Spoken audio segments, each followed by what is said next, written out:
Hello, everyone, and welcome to another edition of Law Talks. I'm Ann Baldwin, joined today by attorney Lou George from the law firm of Hassett George with offices in Simsbury and Cromwell. And we're talking about a very popular subject, whether you're buying or selling a home. Some of the rules have changed, some of the laws have changed. So how can people better protect themselves and their best interest? Well, we'll start with selling a home. Okay. If you're a seller and you're interested in selling your home, the first thing you want to do is really determine two things. One, is your house ready for sale? Are there any issues with your house? Because when you enter into a purchase and sale agreement, the buyer's going to do an inspection. And that's when problems occur and the disputes occur with regard to how much it's going to cost or whether there's going to be some credits. So ahead of time, if you do an inspection on your own with your house, you know what the issues are, you can fix them, or you can at least be prepared to deal with them at the time of the closing. Secondly, you want to price your house correctly. Realtors are very good at helping in that regard. So you want to work with a realtor, price it appropriately, know what the issues are, and then you'd be ready to enter into a purchase and sale agreement. And on the seller side, when you enter into a purchase and sale agreement, obviously you want to look at the price, you want to look at the deposit they put down. Is it sufficient? Are they committed to buying the property? You want to look at various contingencies. The more contingencies a buyer puts in the property, the weaker that offer is. The less contingencies, the stronger it is.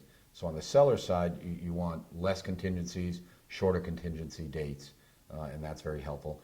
And then if you've done that, you're in a good position on the seller side. Okay, and what about the buyers? Buyers, you want to worry about your financial condition first.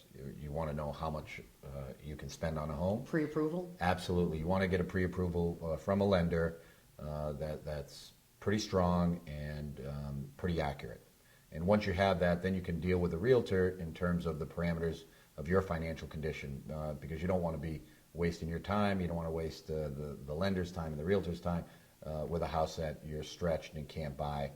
So you want to make sure that from the purchase side, that you have the proper financial situation. And there are new rules that came about as of October 3rd of this year that are there to protect the purchaser when borrowing money.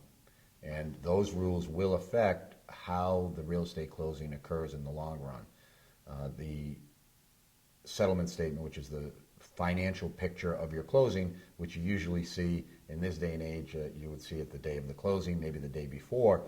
Now the new rules require that the actual numbers be given to you as a purchaser at least 3 days prior to the closing, which means if there's some change in the financial picture, credits or different changes, it will affect the closing date because they'll reissue that to you at least 3 days before. So your closing date has to be flexible. And when you prepare your purchase and sale agreement on the purchase side, you need to be flexible with that date because it will come into play.